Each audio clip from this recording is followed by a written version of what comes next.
The following program is rated GE. It is suitable for general family viewing.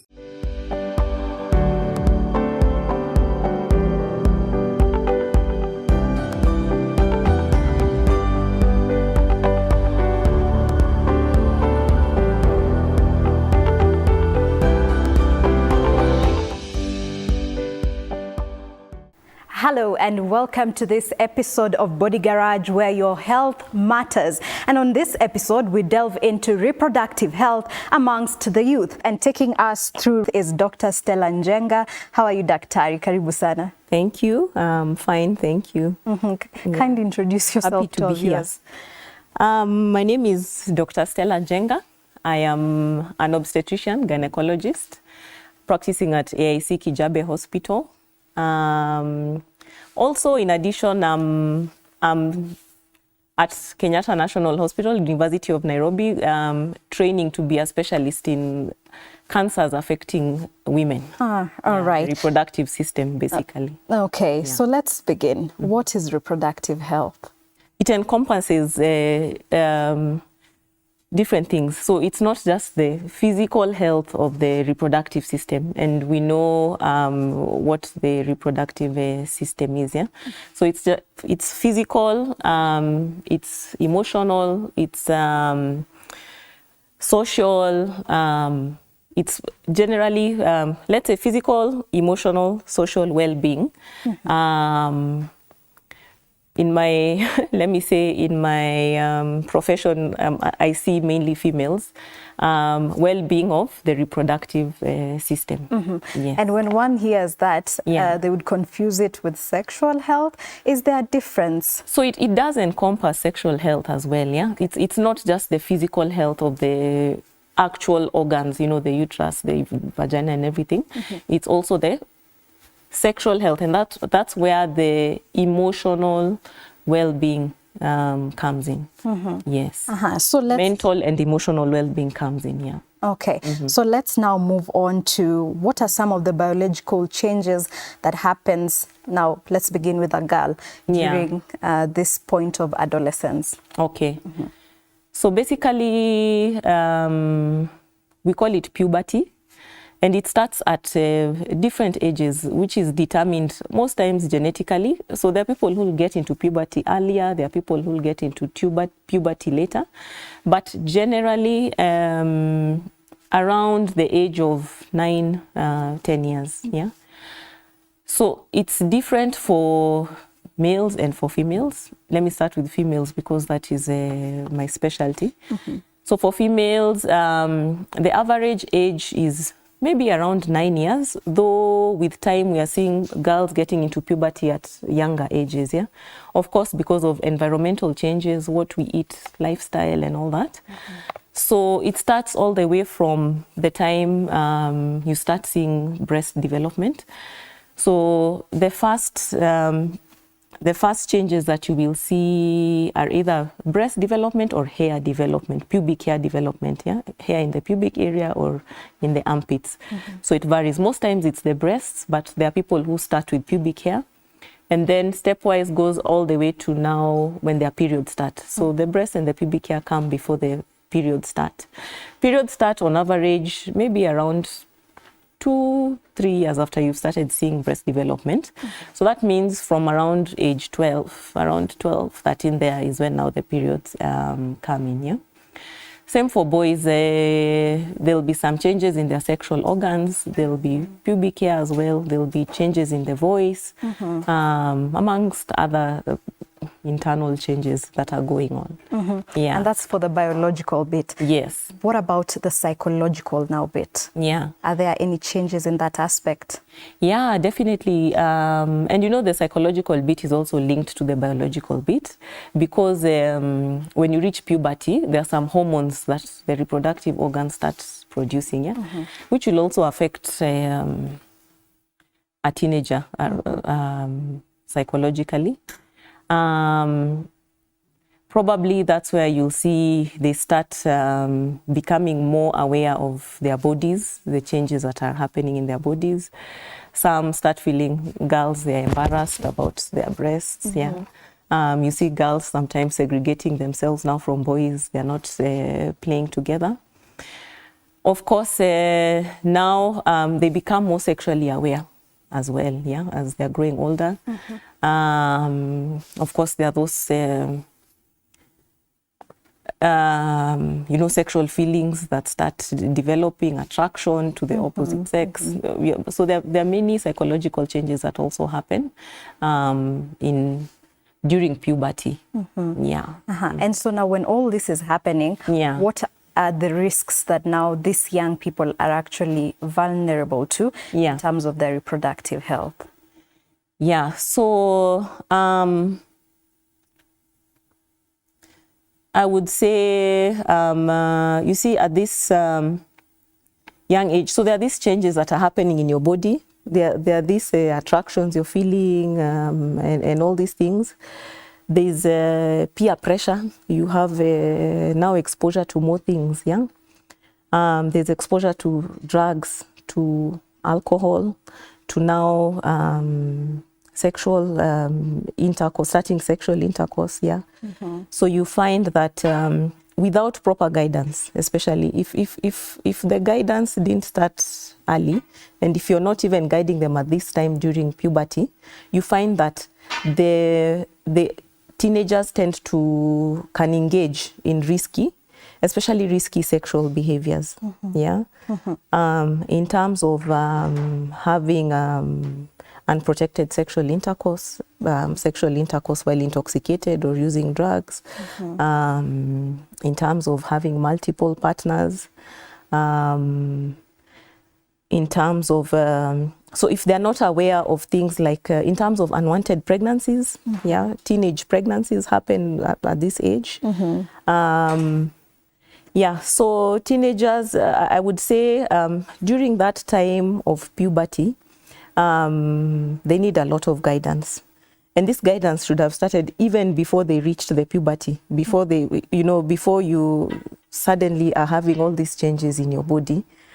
If you didn't know anything about them, you don't understand what is happening to your body, it can lead to a lot of confusion, mental stress and all that, yeah? And risky sexual behaviors especially, which lead to now all these things, sexually transmitted infections, HIV, and all that. Yeah. You're saying that you should at least try and give them guidance before they're even, at the puberty stage. Yeah. So what age really? Because some you'd wonder, can a 10-year-old understand? Oh yes, they can. Let's say it's, you tailor what you're telling them to their age, yeah? There are some things you can even tell even a 5-year-old, yeah, about now let's say the physical changes, yeah? It's tailored to the age of the person you're talking to, yeah? So you can start these conversations earlier, like around the time,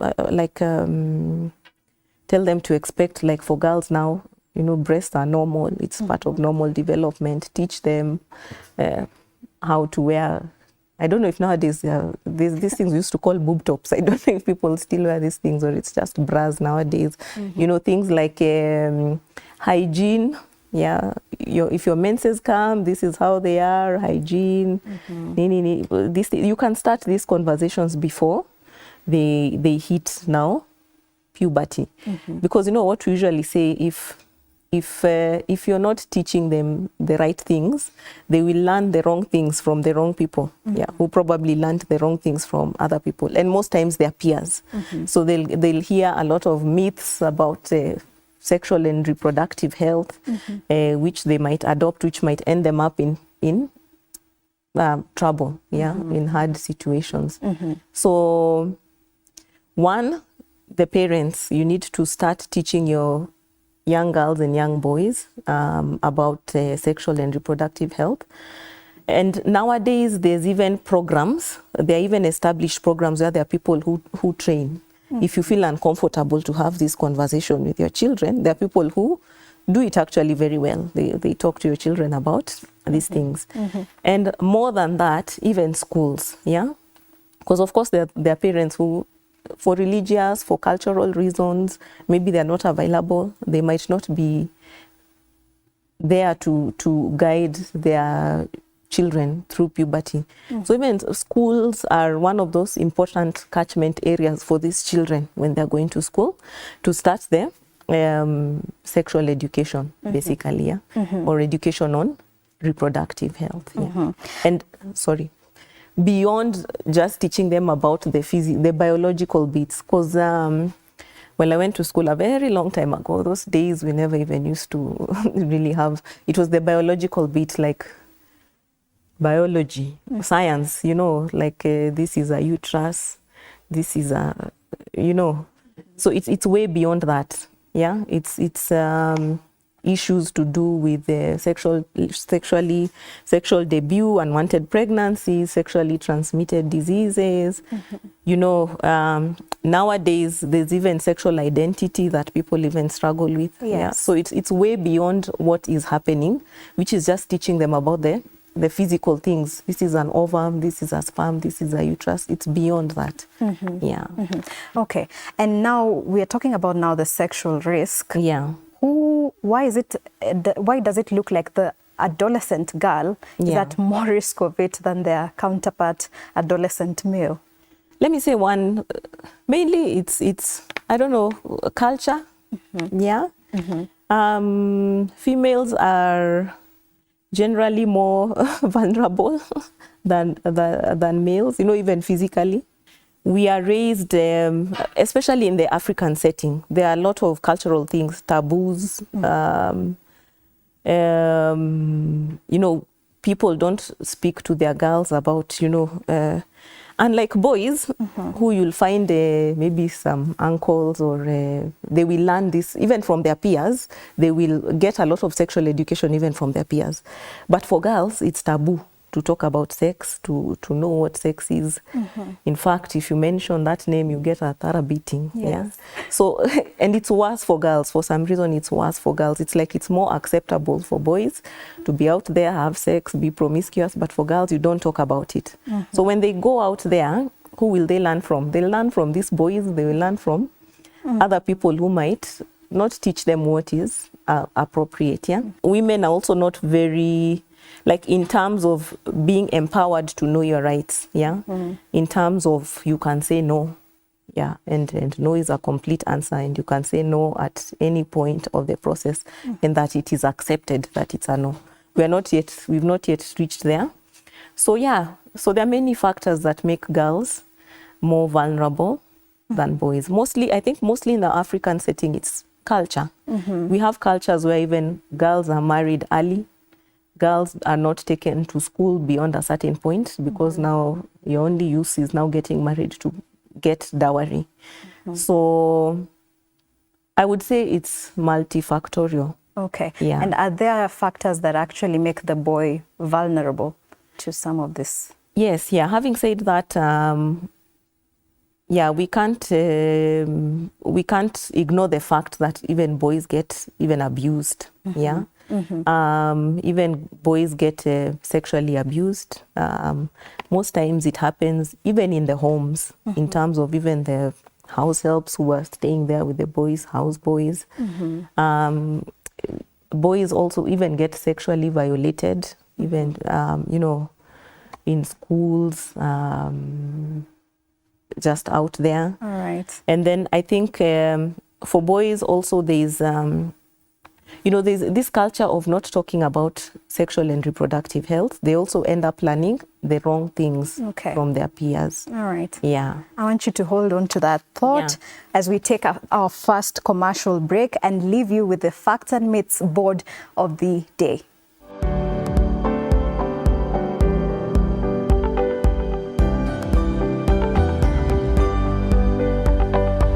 Comprehensive sexuality education encourages youth to have sex. Research has demonstrated that sex education programs that teach young people about both abstinence and contraception do not increase sexual activity nor lead youth to engage in sex at an earlier age.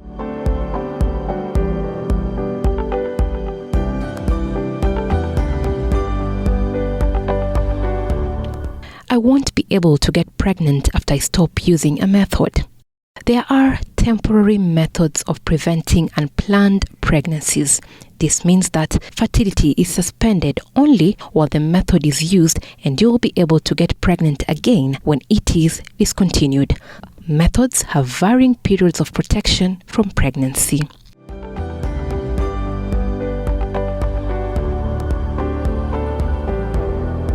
Thank you for keeping it Body Garage. Today we are dealing with reproductive health amongst the youth. And Doc, before the break, we did discuss on some of the risks. Now, one of the risks you had mentioned is unwanted or unintended pregnancy amongst the girls. What are the risks associated with that for the girl? Remember, we said that reproductive health is physical, mental, emotional, social health, yeah? So physically, this is a very young girl.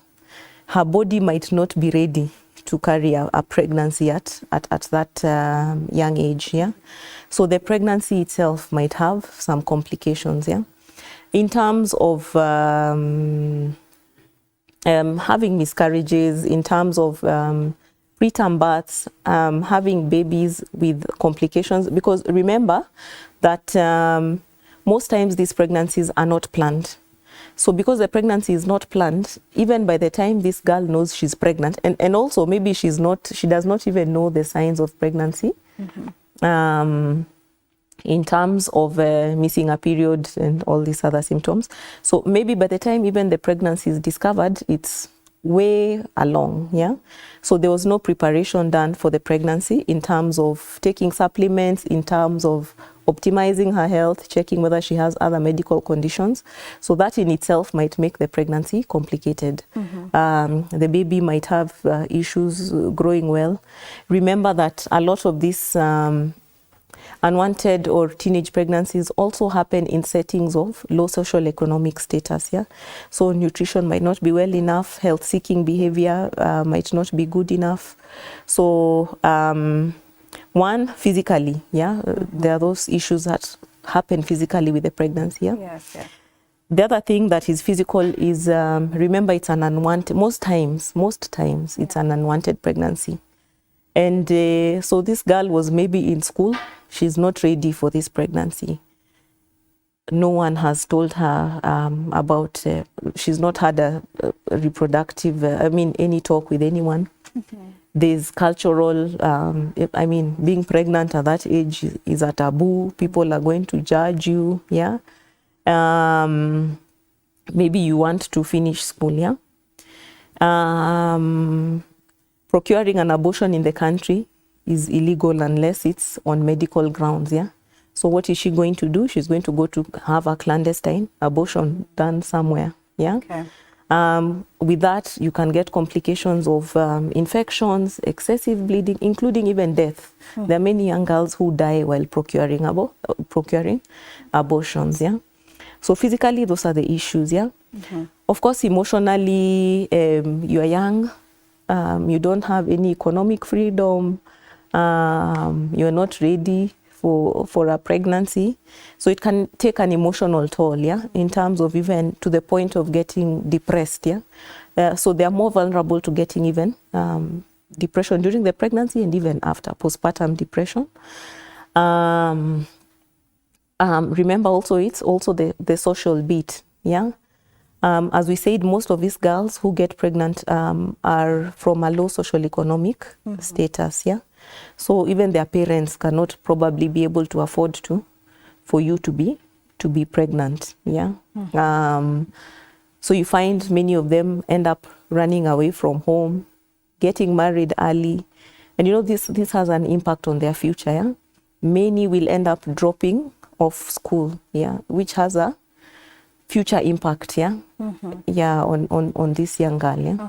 So yeah, so the impact, it's not just physical, it's also many other things, yeah. There's also then the risk of contracting STIs. Yeah. So how can you just mention it and then expound on it? Okay.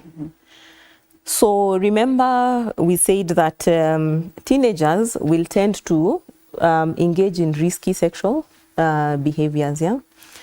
And as we mentioned, it's having multiple sexual partners, having unprotected sex, having sexual intercourse while on drugs, while on alcohol and such things.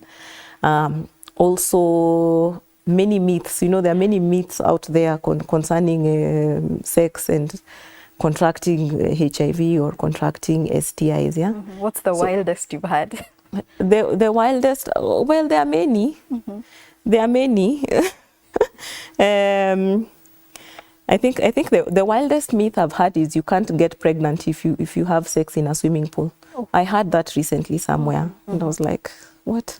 I think people believe, I don't know, the chlorine washes away the sperms. It is not true. For the teenagers out there, it's not true. You will get pregnant. That's the wildest I have had recently. Yeah, you will get pregnant even if you have sex in a swimming pool. Risky sexual behaviors, they're at higher risk of getting STIs, yeah? Gonorrhea, chlamydia, syphilis, all these things, yeah? And even HIV, you know, you're at risk of getting STIs and HIV, but also just having those STIs puts you at a higher risk of getting HIV, yeah? The STIs have terrible consequences, especially for women, yeah? Because they can cause a lot of damage in your reproductive organs, yeah? And unfortunately for some, when they're older and now trying to get pregnant and they're unable to, is when we discover that, oh, they probably had a bad infection that damaged the reproductive organs, yeah? Yeah, so those are the risky behaviors that can lead to getting STIs. And of course, lack of knowledge, yeah? Yeah. So can it be fatal? Let's say someone has an STI and they leave it untreated. Oh, yes. Are there any that are fatal? Oh, yes, because remember, okay, HIV in itself, if it's not treated, will progress to stage 4 and you'll end up dying, yeah? All these other infections, remember that they can also get into your blood system, yeah? And spread to other organs, yeah? Your kidneys, your lungs, even the brain. Remember that things like syphilis, syphilis, actually you can even get syphilis up to the brain if it's not treated, yeah? So yes, they can be fatal if not treated, yes. And we're talking about STIs, and someone would be like, so what are some of the symptoms I should look out for and that should alert me that, hey, it could be an STI? Yeah, now, the other unfortunate thing, especially for women, yeah, is that STIs, you could get an STI and not have any symptoms. They're what we call asymptomatic, yeah? But then later it's discovered that maybe you had an infection, yeah? But the common symptoms are, one, an abnormal vaginal discharge. If you're having an abnormal vaginal discharge in terms of how it looks, how it smells, yeah? If it's just something that you've not seen before, it's not normal, go get seen, yeah? Let a doctor confirm whether it's normal or it's not normal. Things like pain in the pelvis, pain while having sexual intercourse. And for men, mostly it's an abnormal discharge. You could have skin lesions around your genital area that could point out to an STI like herpes and such things, yeah? Yeah. So if you notice anything that is just out of the ordinary, it's good to be seen by a doctor. Let the doctor be the one to tell you whether it's something normal or it's abnormal. Yeah. And can STIs lead to any pregnancy-related complications? Yes, for sure, yeah. And in fact, we even screen pregnant women for syphilis, yeah, because it can have, there's what we call congenital syphilis. It can spread to the baby and cause some abnormalities with the baby's organs and all that, yeah. Same to HIV. Not only can it cause complications in pregnancy, it can also be transmitted down to the baby, yeah. So you get vertical transmission of the HIV. And not only HIV, things like hepatitis B. Hepatitis B is also sexually transmitted, yeah, and other hepatitis, yeah. There are very many sexually transmitted infections, yeah. Yeah. So I think the best bet is avoid, if you can, getting these sexual infections. And if you do, the other thing is to recognize the symptoms early. Yeah. Okay. And so then let's talk about what should maybe a girl who's gotten an unintended pregnancy, what should she do? What would you advise her to do? I would advise first, go see a medical specialist. Yeah, go see a medical specialist. If possible, an obstetrician. But even if it's not an obstetrician, all medical specialists are okay. Not from our training, from the time we finish even internship, any one of us can be able to manage a pregnant woman, even if it's a teenager. So first gets in by a medical specialist. We also will do a lot of talking to help you understand what the pregnancy is, what is expected and all that. Discuss with you everything. You tell us how you're feeling. We could even decide to refer you to someone to take care of the mental bit, a psychologist, Of course, the first thing is they'll approach their parents. Okay, not everyone will approach their parents, But if you're not able to approach a parent or someone you're close to, an adult you're close to, a close relative, come to be seen by someone in healthcare, Yeah. Okay. Now let's shift to now beyond just the sexual risk exposure. There's also the subjection to sexual violence. So what is sexual violence? Sexual violence, I would say, is let me say, being forced into sexual behavior that you have not given consent to. All the way from sexual harassment, even what happens in schools, in workplaces, and all that harassment of a sexual nature,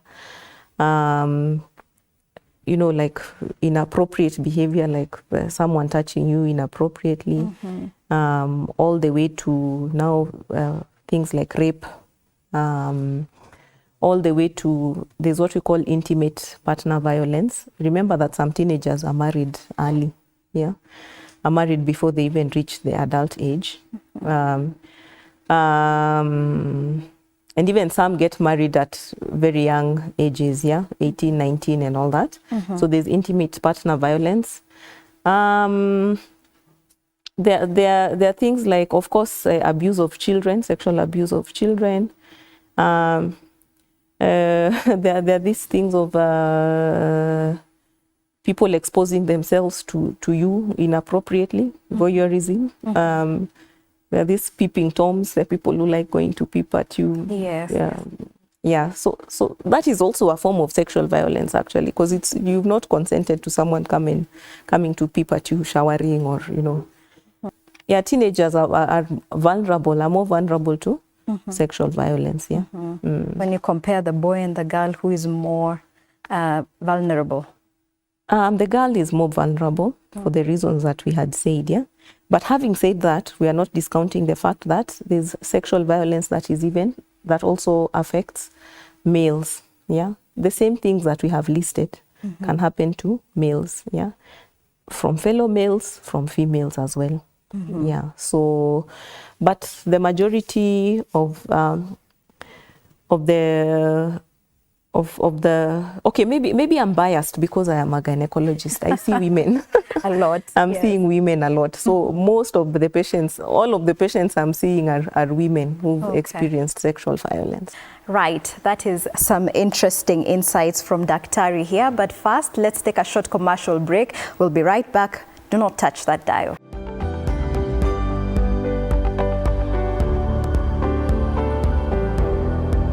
Welcome back to TV47's Body Garage. Thank you for staying with us up until this time. And on this episode, we are focusing on reproductive health amongst the youth. So before the break, Daktari, we delved into sexual violence. What are some of the forms of sexual violence? So sexual violence is anything from what people perceive as something mild, people touching you inappropriately, such things, sexual harassment in the school, where you work,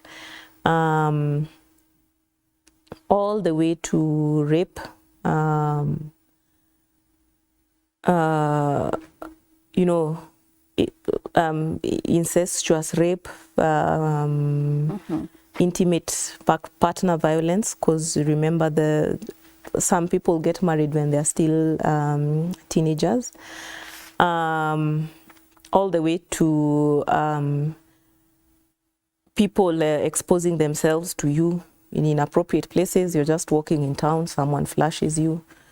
People peeping at other people during sexual activity or during other things like showering.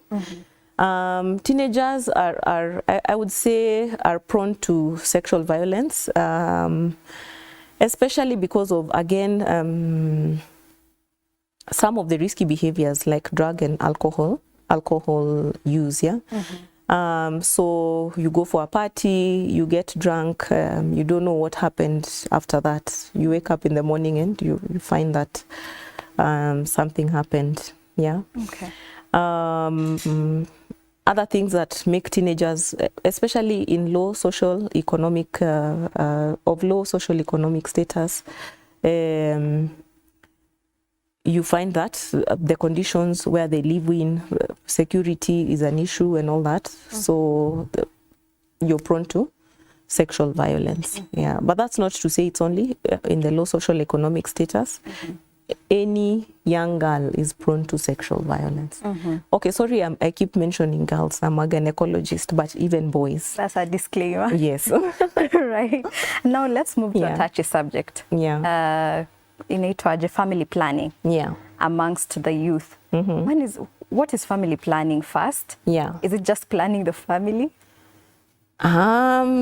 Basically that's what it is. Oh, okay. Anyway, so it's called family planning because, you know, it's okay, we call it contraception, yeah? Okay. It's preventing pregnancy at the time that you don't want to get pregnant, yeah? It's called family planning because you know, culture and everything, you're supposed to get babies in the context of having a family. So it's family planning. You've chosen to have one child, 2 children. Yeah. Is the right time to begin because at 15, you really need to start thinking about it. The African setting, religious values and all, ideally, you're told that sexual intercourse is once you are married. You have sexual intercourse at an appropriate age after you're married. Sex outside marriage is a taboo. It's forbidden. Yeah. Having said that, it doesn't mean that it's not happening. It's happening a lot, out there. Yeah. So, of course, the best way to prevent pregnancy is to avoid sexual intercourse because you get pregnant by having sexual intercourse. Yeah. So, if you abstain completely, for sure you will not get pregnant. Yeah. Yes. But you know, being told not everyone is of that, has the same kind of values. Yeah. So if you cannot abstain, then you need to, one, have safe sex. Yeah, because remember that the risk is not only pregnancy. Apart from pregnancy, it's the STIs, the HIV that we talked about. Yeah. So one, it has to be safe. Yeah. So safety, there's one, do you know your partner? Do you know the person you're having intercourse with? Do you know whether they have STIs? Do you know whether they have HIV? Because people just sleep with each other without even knowing the condition of the person you're sleeping with. Yeah. These things are available. You can go get tested for free for HIV before having sex with this person. Yeah. The other thing is there are condoms. Yeah. So condoms will, one, prevent unwanted pregnancy and also prevent sexually transmitted infections, HIV. Not 100%, but they'll prevent most. Yeah. So, so if you cannot abstain, so have safe sexual intercourse. I want to prevent STIs. And then also there's now the risk of pregnant. So now the contraception now comes into play. Yeah. And what is that? So contraception, there are many forms of contraception. Basically, just to run through their pills that are taken every day, their injections that you get every 3 months, there are things we call implants, there are things we call IUDs, something that is put inside the uterus. And then at the extreme end is now getting your tubes ligated so that you can't, it's permanent, you can't get pregnant again, yeah? So the issue with teenagers mainly is consent, yeah? Because remember, the age of consent in Kenya is 18. So yes. if you're below 18, by law, your parents or your guardians should be the ones who should consent to you getting these medications. But then looking at our situation, teenagers even get married at 14, 15 years. Yeah.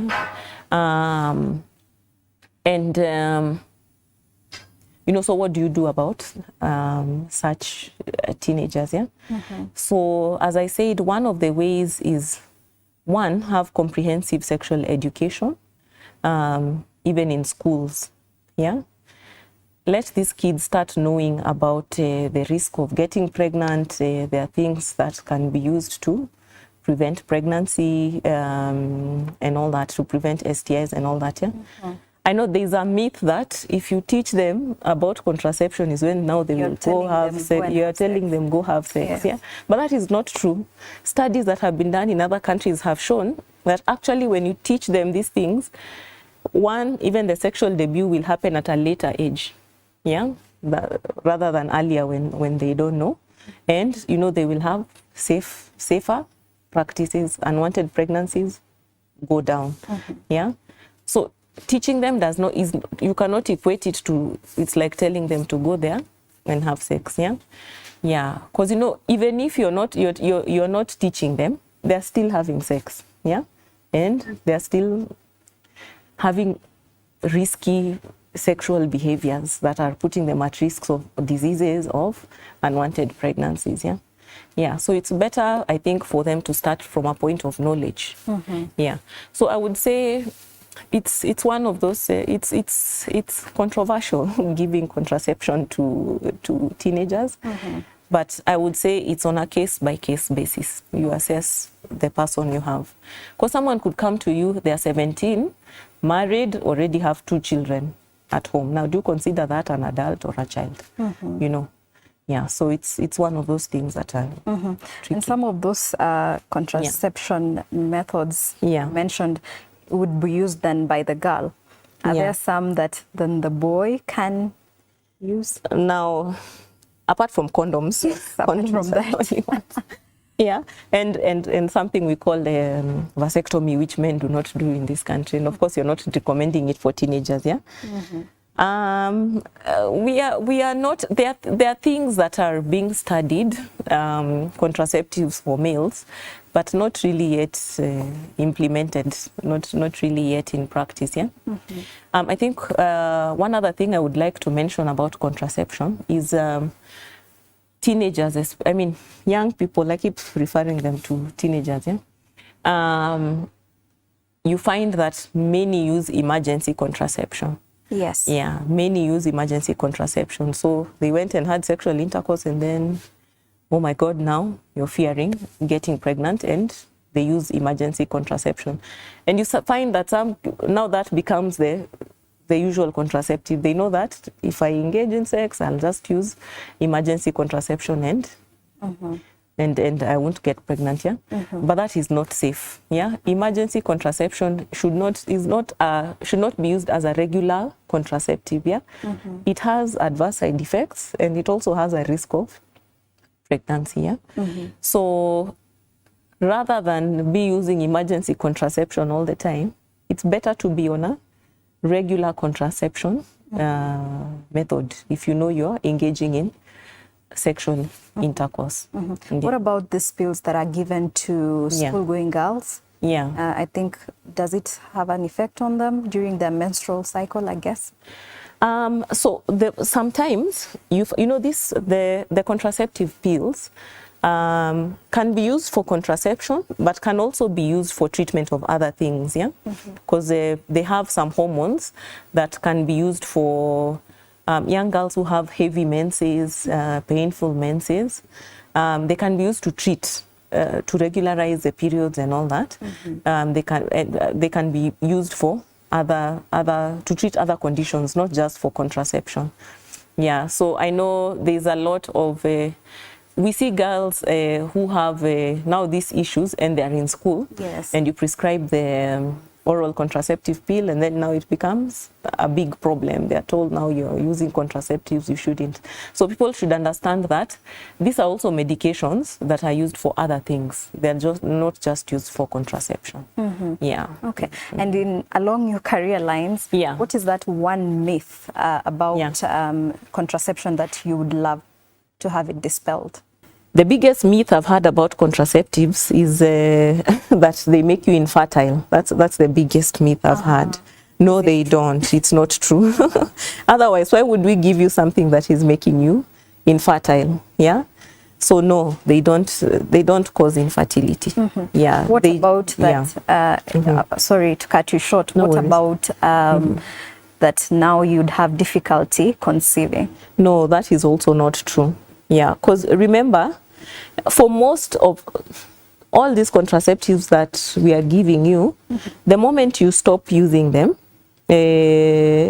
everything goes back to normal. Your ovulation and everything goes back to normal, and you can be able, they suppress ovulation, and that's how they prevent pregnancy. Yeah? So if your ovulation bounces back to normal, you'll just get pregnant. Yeah? The only one that has been proven to delay pregnancy, and not in everyone, to delay conception by maybe around a year, is the injectable, the 3-monthly injection. Yeah, but again, for a small number of people, not for everyone. Yeah, and it just causes a delay. Yeah, yeah, but all those are myths. Contraceptives don't cause infertility. Yeah. What about this myth I've had that you'd gain weight? The only contraceptive, again, that has been shown to cause some weight changes is the injection. Okay. And not even very significant weight changes. Yeah, most times 3 to 5 kgs weight gain over there. Not excessive, not very excessive. Yeah. Yeah. And remember, everyone's body, I mean, metabolizes drugs differently. Yeah, so what the side effects you have are not the ones I'll have. Most people will not have side effects on these oral contraceptives, but there are those few who will have a few side effects. Yeah. All right. Yeah. So then when I come to you, you first check me to see which one I would fit in. Yes. All right. Yeah. Okay. Yeah, there are some things that we look at to know whether you fit into this contraceptive or the other. Yeah. All right. Okay. So someone might be watching this and wondering, then where do I get all the information I need to know on reproductive health? One, in this age of internet access, there are so many resources out there on the internet. The problem is there are good ones and there are bad ones. There are those ones who will give you good information. There are those ones who will not give you good information. Ideally, it would be ideal if this information could be, it would start being given from the time they are young in school, or even come even from the parents also, But you can contact a health specialist. There are people who have their expertise in sexual and reproductive health. Yeah, there are many sources out there. The thing is getting the correct source of information. Yeah. What are your pro tips for a young person when, maintaining good reproductive health? Maintaining good reproductive health. Yeah. As we said, it entails all those things: physical, mental, emotional, social. Yeah. One, get as much knowledge, proper knowledge as you can, so that you're working from a point of knowledge. Yeah. Safe sexual behavior, engaging in safe sexual behavior to avoid unwanted pregnancies, to avoid STIs. As someone who's specializing in reproductive tract cancers, the biggest cancer in the country is cervical cancer. Cervical cancer is sexually transmitted more than 90% of the time because of the virus called HPV. So we advise if you can, take your young girls for vaccination against the HPV virus. Yeah, yeah, it goes a long way in eradicating cervical cancer, them getting cervical cancer in the future. Yeah, so that's just another by the way. All right. Thank you so much for the insight, Daktari. It has been lovely having this chat with you. Thank you. Thank you for having me. And I appreciate what you're doing for our youth out there. And I'm praying that this education is going to be given at the appropriate time and that we're going to see the impact that it's going to make in the country. All right. Yeah. Thank you so much. I hope you back at home have learned as much as I have. And thank you for keeping it TV47 until this hour. See you next week. I am Sheila Chelangat. But before I go, I leave you with this health tip of the day.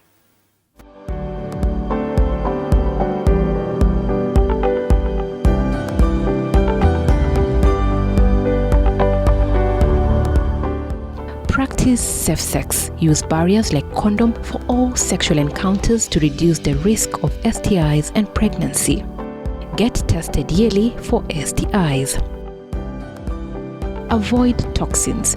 Avoid alcohol intake, substance abuse, and do not smoke. Get regular screenings. For ladies, get pap smears and STD and infection tests as recommended by your doctor.